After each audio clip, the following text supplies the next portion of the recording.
El Viernes Santo no es solamente una fecha en el calendario cristiano.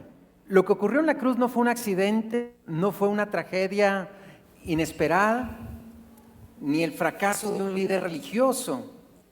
Fue el cumplimiento perfecto del plan eterno de Dios para la redención del hombre. Cada clavo, cada herida, cada palabra pronunciada por nuestro Señor Jesús tenía un propósito divino. Sin embargo, muchas veces corremos el riesgo de perder el asombro simple y sencillamente porque hemos escuchado la historia de Jesús tantas veces. Hemos escuchado que Jesús murió, pero no siempre dimensionamos lo que eso significa para nuestra vida hoy. Yo quiero que reflexionemos sobre ese momento sagrado, ese momento particular, pero también ese momento de amor. El tema de hoy le he titulado El amor que no se detuvo en la cruz. Y quiero basar esta enseñanza en dos citas bíblicas. Isaías capítulo 53, versículos del 3 al 6. Empecemos leyendo esta porción de la escritura del libro del profeta Isaías que dice: ciertamente llevó él nuestras enfermedades y sufrió nuestros dolores, y nosotros le tuvimos por azotado, por herido de Dios y abatido. Mas él herido fue por nuestras rebeliones, molido por nuestros pecados. El castigo de nuestra paz fue sobre él, y por su llaga fuimos nosotros curados. Todos nosotros nos descarriamos como ovejas, cada cual se apartó por su camino, mas Jehová cargó en él el pecado de todos nosotros. ¿Cuántos dicen gloria a Dios? Amén. Ahora nos vamos más adelante, el Evangelio según San Lucas, capítulo 23, versículo 33 en delante, que dice lo siguiente: y cuando llegaron al lugar llamado de la Calavera, le crucificaron allí, y a los malhechores, uno a la derecha y otro a la izquierda. Y Jesús decía: Padre, perdónalos, porque no saben lo que hacen.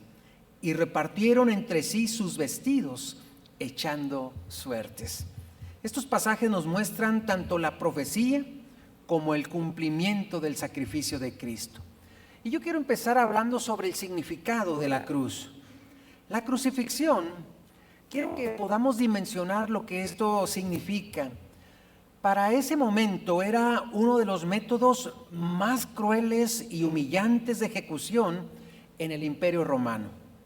No solo se trataba de dar un dolor físico extremo, sino era exponer públicamente al condenado como alguien despreciado y también como alguien maldito. En ese contexto, nuestro Señor Jesús no murió en un lugar privado, tampoco murió ni en silencio, ni mucho menos rodeado de honor. Murió expuesto, avergonzado y rodeado de burlas. La multitud que allí estaba no estaba llorando, estaba gritando contra él. Los líderes religiosos no estaban reflexionando, estaban celebrando. Desde el punto de vista humano, parecía una derrota total. Ese hombre que estaba ahí crucificado, que había sanado enfermos, que había levantado muertos y que había predicado con autoridad, ahora estaba clavado en una cruz, aparentemente sin poder defenderse. Pero en el plano espiritual, algo completamente diferente se estaba gestando. Algo estaba ocurriendo. Mientras los hombres veían a un hombre derrotado, ahí crucificado, el cielo estaba viendo al Cordero perfecto, pagando el precio del pecado. Mientras la multitud se estaba burlando, Dios estaba ejecutando el acto más grande de amor. Mientras el Señor Jesús era crucificado, la justicia de Dios estaba siendo satisfecha. Tal como pasa en una operación quirúrgica, que sin duda puede parecer dolorosa, incluso violenta, pero en realidad está sirviendo para algo bueno. Yo, como muchos de ustedes saben, hace 2 meses y medio pasé por una experiencia de una cirugía. Y en la cirugía quiero platicarles que aunque fue una cirugía normal y formal, en un quirófano normal con todo el personal médico, al menos yo conté, había 3 doctores, 3 médicos y había 3 o 4 enfermeras. Lo único que fue diferente en mi cirugía en particular es que me dijo el anestesiólogo o el anestesista, me dijo, bueno, le vamos a poner no algo para que se duerma completamente, le vamos a poner algo para que esté sedado. Si se quiere dormir, se duerme, pero si quiere estar despierto, esté despierto. No sé qué sustancia le metió al suero y de repente me dijo, siente como que su cuerpo dormido, y sí, empecé a sentir el cuerpo dormido. Pero después, hermanos, no hombre, empecé a sentir una de las experiencias más difíciles de mi vida. Terrible, ¿verdad? Porque me di cuenta que a veces los médicos no son tan delicados como pudieran ser, ¿verdad? Yo sentía, porque mi operación fue acá en mi cabeza, sentía que me movían, sentía que me jalaban, ¿verdad? Sentía que cuando me cosían, cómo me iban dando, ¿verdad? Sentía el oxígeno que me molestaba. Y luego de repente me dijo el doctor, ¿le duele? Le digo, sí, un poco. Y le vamos a poner un poquito más para que... Y luego yo me dormía en ratitos y luego despertaba. Pero tan es así, hermanos, que estuve gran parte de mi cirugía, estuve consciente, y la verdad es una de las experiencias más terribles que pueda pasar uno. Yo hubiera preferido que me hubieran dormido, porque no viene en un proverbio ni viene en el Apocalipsis, pero dicen ojos que no ven, corazón que no siente, ¿verdad? Y la verdad es de que eso. Ahora, ¿por qué no me levanté? ¿Por qué no empecé a dar de patadones ahí y salir de ese lugar que me estaban haciendo tantos estragos, ¿verdad? Que me sentía, en algún momento me sentía desesperado por el tiempo que duró, porque no sé cuánto duró, 2 horas, no sé cuánto. ¿Por qué no lo hice? Porque sabía que todo ese proceso y ese dolor y esa incomodidad era para mi bien. Eso lo sabía desde el principio, ¿verdad? Entonces, tal como puede pasar en un momento así, desde luego guardando las debidas proporciones, aun cuando todo parece ser tan doloroso, en el caso de una cirugía, violento inclusive, en realidad lo que están haciendo el personal médico, están salvando vidas cuando hacen una cirugía. Así era parecido a lo que estaba pasando en la cruz. En la cruz podemos ver que era algo violento, algo terrible, que si nosotros nos espantamos cuando vimos la película de la Pasión de Cristo, que nunca habían presentado realmente cómo pudieron haber sido los padecimientos, y los teólogos que han estudiado a fondo lo que implicaba una crucifixión dicen que la película aún se quedó corta, ¿verdad? Bueno, a pesar de todo eso, era necesario, y a pesar de lo violento que pudo haber sido el acto, el Señor estaba mostrando su amor para nosotros. Porque el Señor no fue obligado a estar ahí. Él mismo lo dijo en el Evangelio de Juan, capítulo 10, versículos 17 y 18, cuando dijo, por eso me ama el Padre, porque yo pongo mi vida para volverla a tomar. Nadie me la quita, sino que yo de mí mismo la pongo. Tengo poder para ponerla y tengo poder para volverla a tomar. Este mandamiento recibí de mi Padre. Entonces podemos ver que el Señor Jesús voluntariamente, sabiendo todos los padecimientos y todo lo que Él podía experimentar, Él fue voluntariamente a entregarse a esa cruz. Por lo tanto, la cruz no fue un accidente. La cruz fue una decisión. La cruz no fue que le fallaron las cuentas y cuando él tenía tanta popularidad fue apresado para después ser enjuiciado y llevar una pena de muerte. No, todo estaba debidamente calculado en el plan redentor de Dios por la humanidad. Ahora, me gustaría hablar lo segundo de aprendizajes que emergen de la cruz. Pero antes de enumerar algunos aprendizajes, es importante entender que la cruz no es solamente un evento histórico, es también una fuente inagotable de verdad espiritual. Cada detalle que vemos revela el corazón de Dios y redefine nuestra comprensión de amor, redefine nuestra comprensión del pecado, pero también de la gracia. Permítame compartirle 4 aprendizajes que emergen de la cruz. El primero, el amor de Dios es sacrificial y no emocional. El amor de Dios no se quedó en palabras, ni tampoco se quedó en intenciones. Se manifestó en una acción, en entrega, en sacrificio total.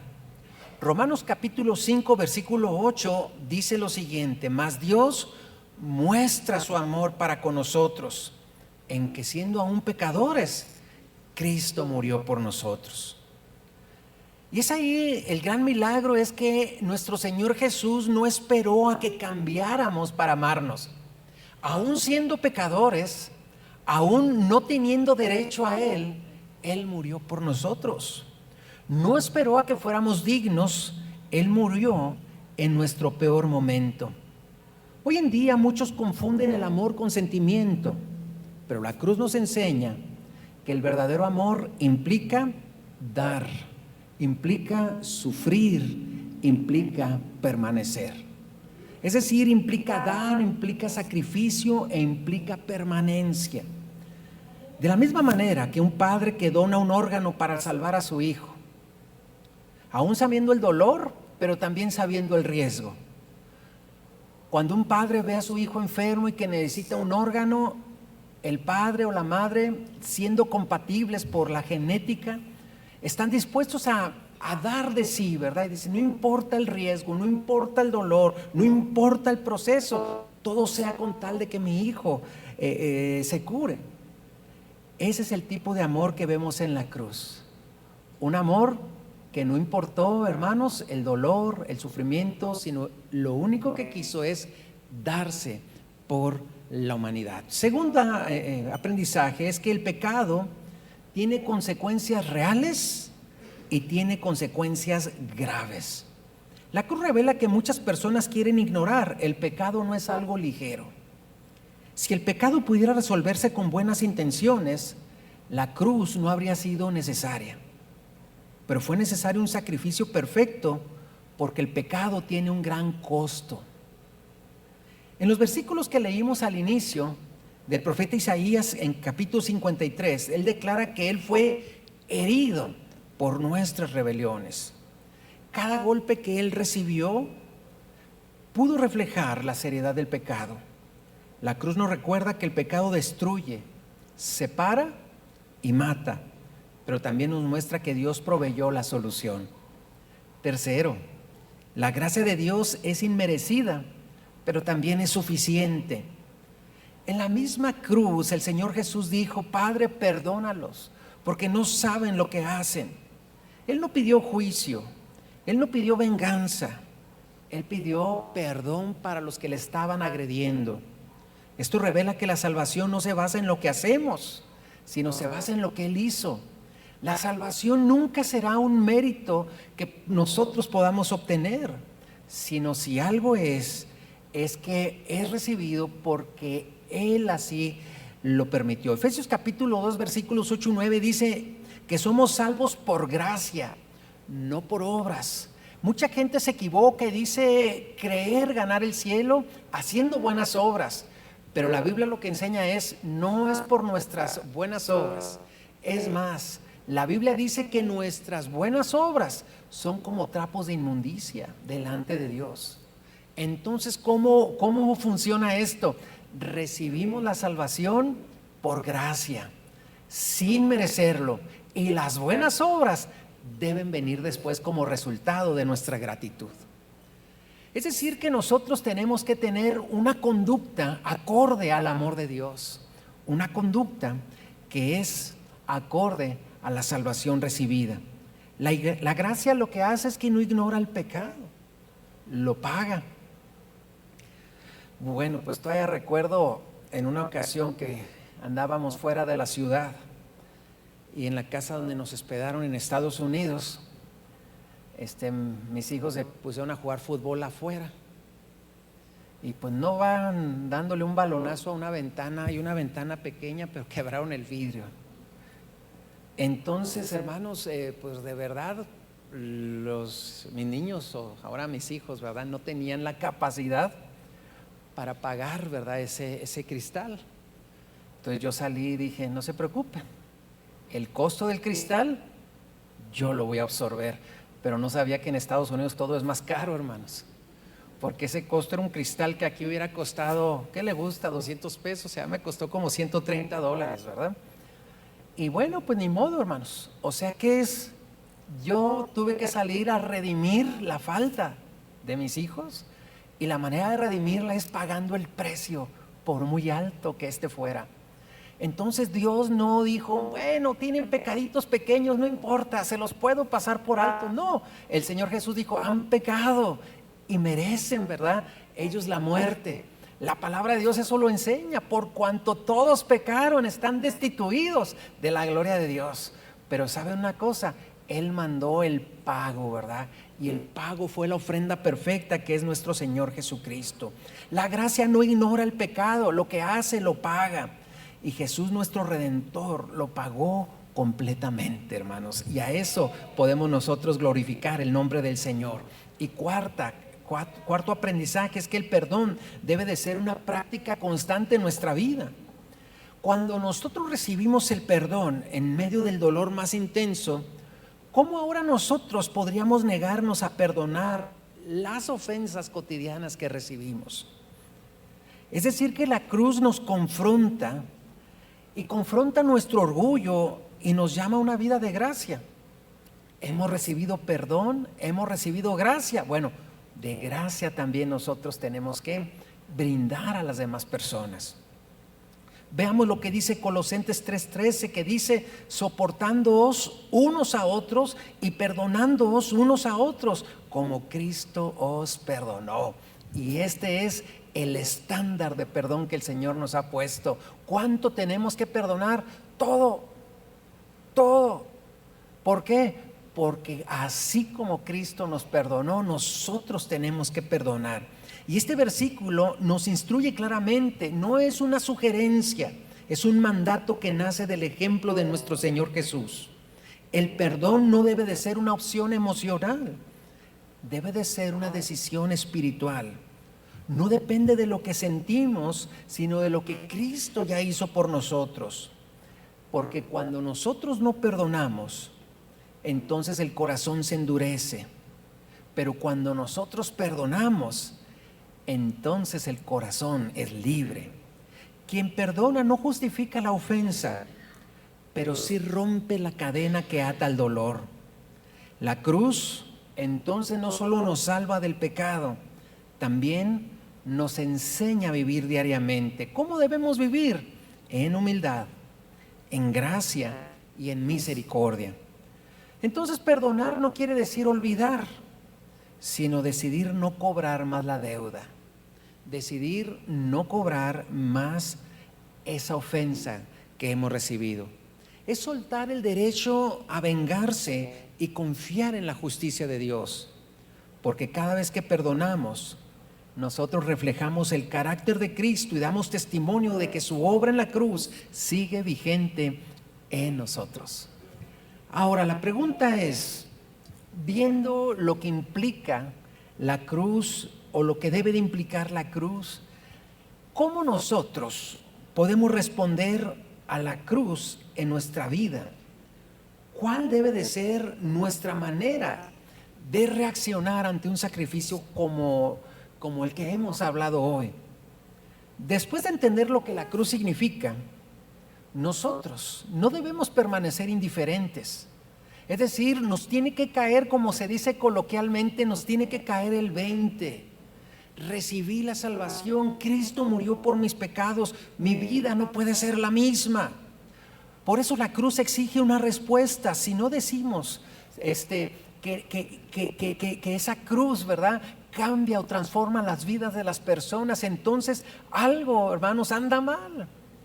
Por lo tanto, como creyentes, como cristianos, la cruz de Cristo, es decir, la esencia de Cristo, debe ser reflejada en cada uno de nosotros. La obra de Cristo en la cruz no solo es un acontecimiento para admirar, es algo que debe de transformar nuestras vidas.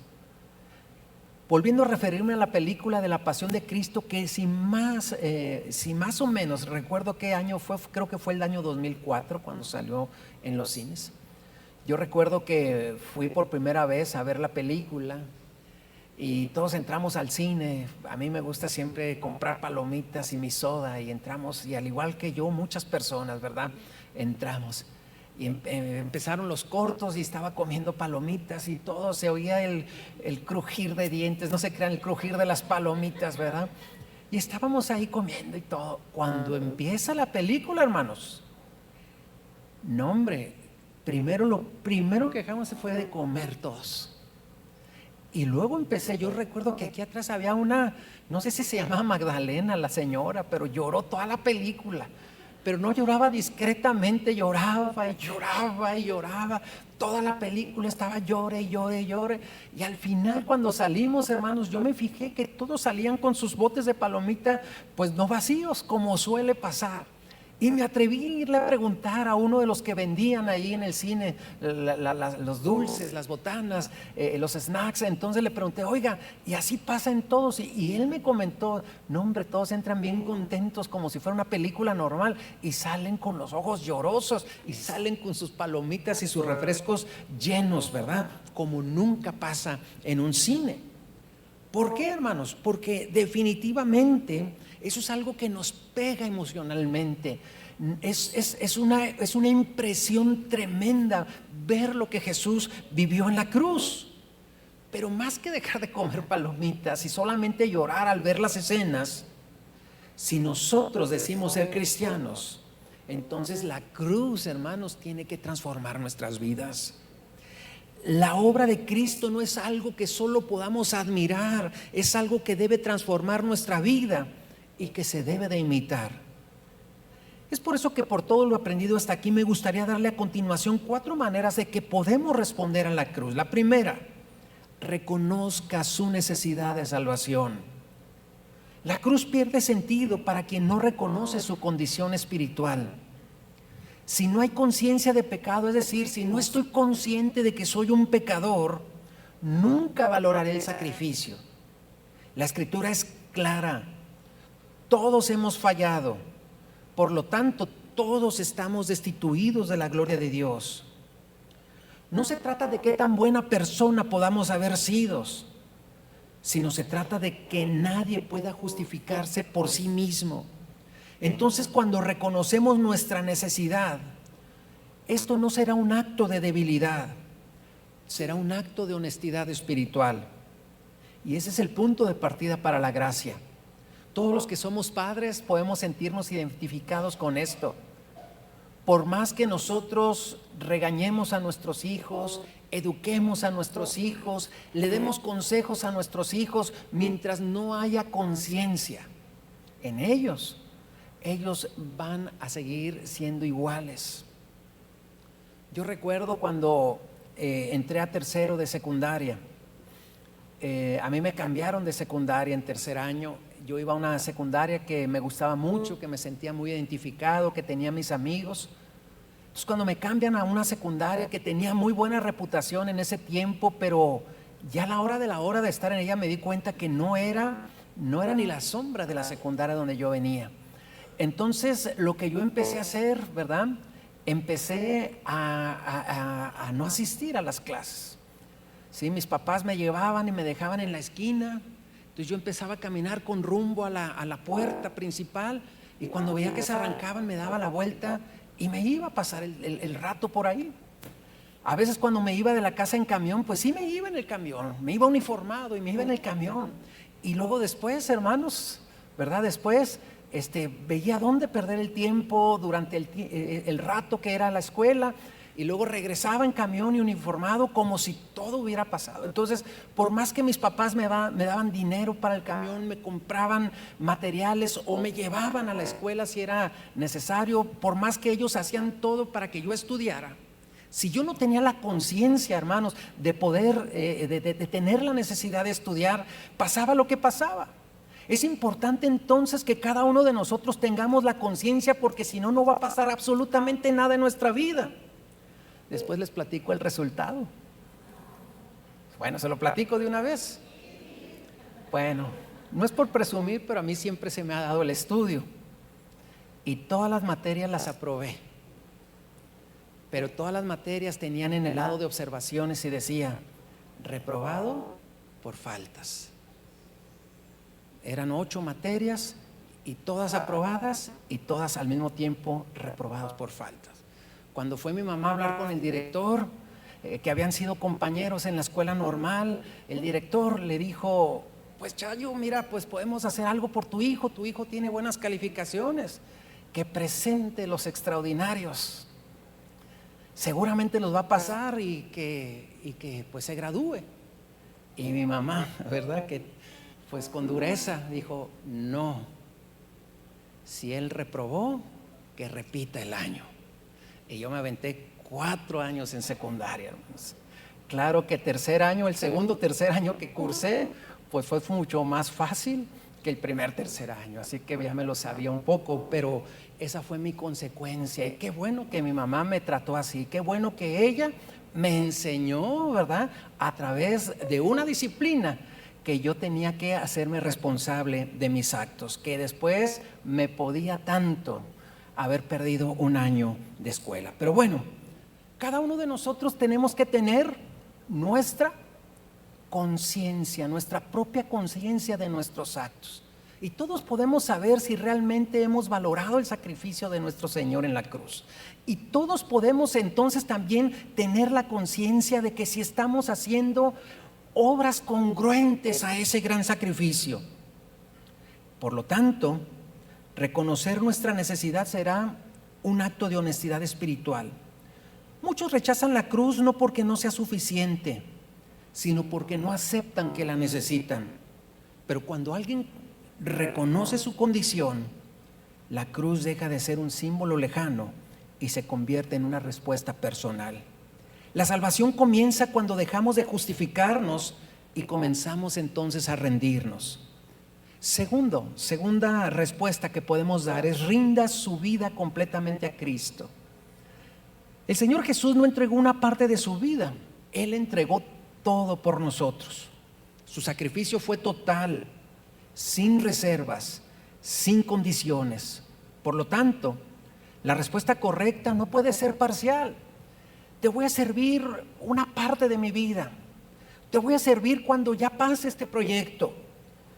Por lo tanto, no se trata de darle a Dios lo que nos sobra, se trata de rendir todo lo que somos, todo lo que tenemos.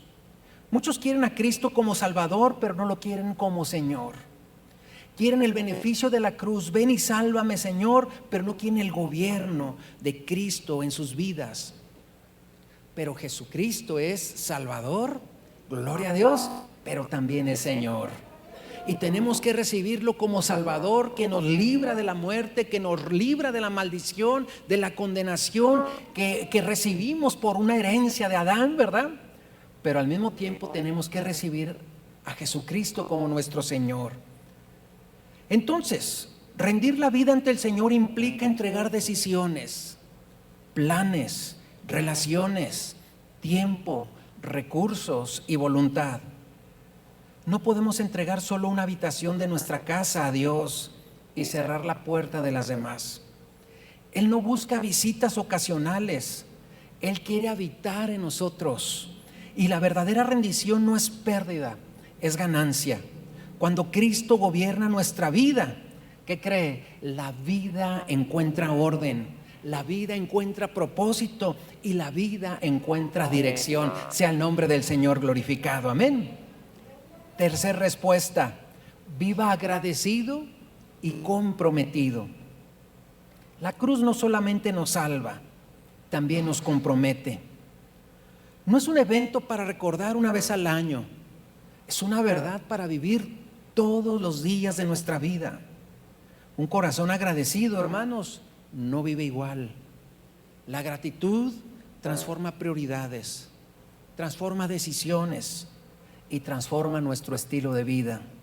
Segunda a los Corintios capítulo 5 versículo 15 dice: y por todos murió, para que los que viven ya no vivan para sí, sino para aquel que murió y resucitó por ellos. Qué claro versículo tenemos ahí.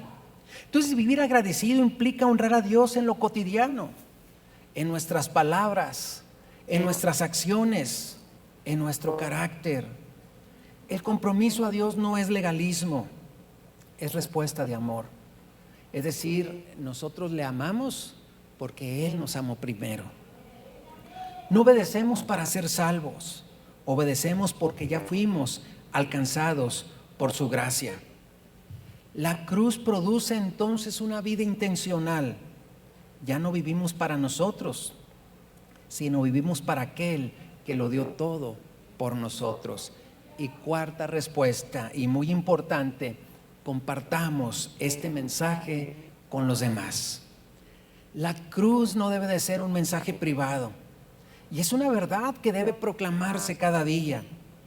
Así como alguien tomó el tiempo alguna vez para hablarnos a nosotros, ahora nosotros tenemos la responsabilidad de hablar con otros de Él. Hay personas a nuestro alrededor que están cargando culpa, dolor y vacío, sin conocer que ya hay una respuesta, y esa respuesta se llama Jesucristo. Compartir el mensaje no requiere perfección, compartir el mensaje requiere convicción. No hablamos desde la teoría, sino hablando desde lo que hemos experimentado cada uno de nosotros. Evangelizar no es solo predicar desde un púlpito, es vivir y hablar de Cristo en lo cotidiano, en la familia, en el trabajo, en la comunidad.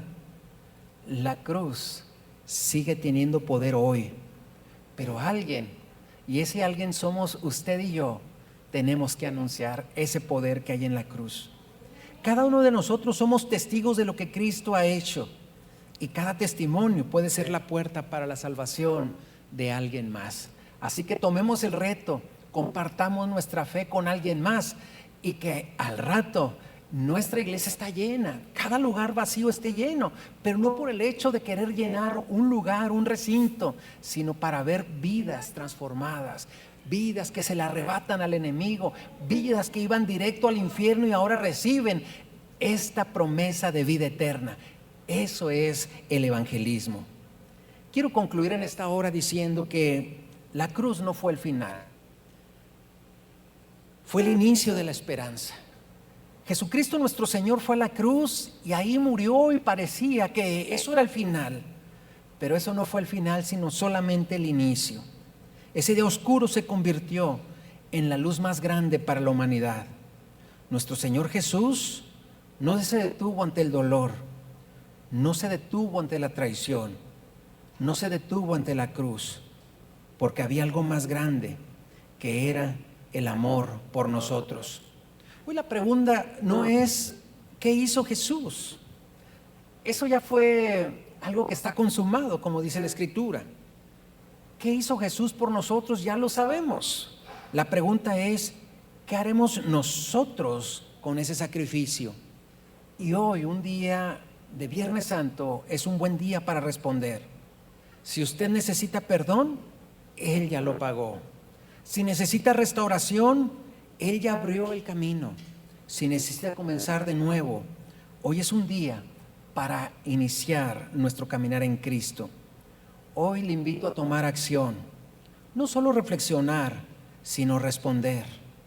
Y hoy que participaremos de la Cena del Señor, participemos con un corazón sincero, rededicando nuestra vida, examinándonos y reconociendo lo que el Señor hizo por nosotros. Y cada vez que tomemos el pan y tomemos la copa, recordemos ese Viernes Santo, ese primer Viernes Santo, donde Él se entregó voluntariamente por amor al mundo. Pero quiere que le diga algo más bonito: por amor no solo al mundo, por amor a nosotros. Y quiere que le diga algo más bonito: por amor a usted. Él estaba pensando en usted cuando fue a la cruz. Por lo tanto, que este sea un momento para comprometernos nuevamente con Cristo, para rendir nuestra vida para renovar nuestra gratitud y para afirmar nuestra fe. No participemos hoy ni nunca de la cena del Señor de manera rutinaria, sino participemos con conciencia, con reverencia y con entrega, porque el amor que lo llevó a la cruz sigue llamando su nombre el día de hoy. ¿Cuántos dicen amén? Amén.